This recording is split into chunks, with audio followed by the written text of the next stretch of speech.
సూర్యాపేట జిల్లా government general hospital జీజీహెచ్లో బుధవారం జిల్లా వైద్య ఆరోగ్య శాఖ అధికారి డాక్టర్ కోటాచలం జీజీహెచ్ ఆసుపత్రిలో వైద్య సిబ్బందితో మాక్ కోవిడ్ డ్రిల్ నిర్వహించడం జరిగింది.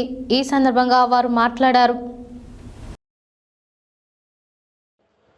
సూర్యాపేట జిల్లా గవర్నమెంట్ జనరల్ హాస్పిటల్ జీజీహెచ్లో బుధవారం జిల్లా వైద్య ఆరోగ్య శాఖ అధికారి డాక్టర్ కోటాచలం జీజీహెచ్ ఆసుపత్రిలో వైద్య సిబ్బందితో మాక్ కోవిడ్ డ్రిల్ నిర్వహించడం జరిగింది.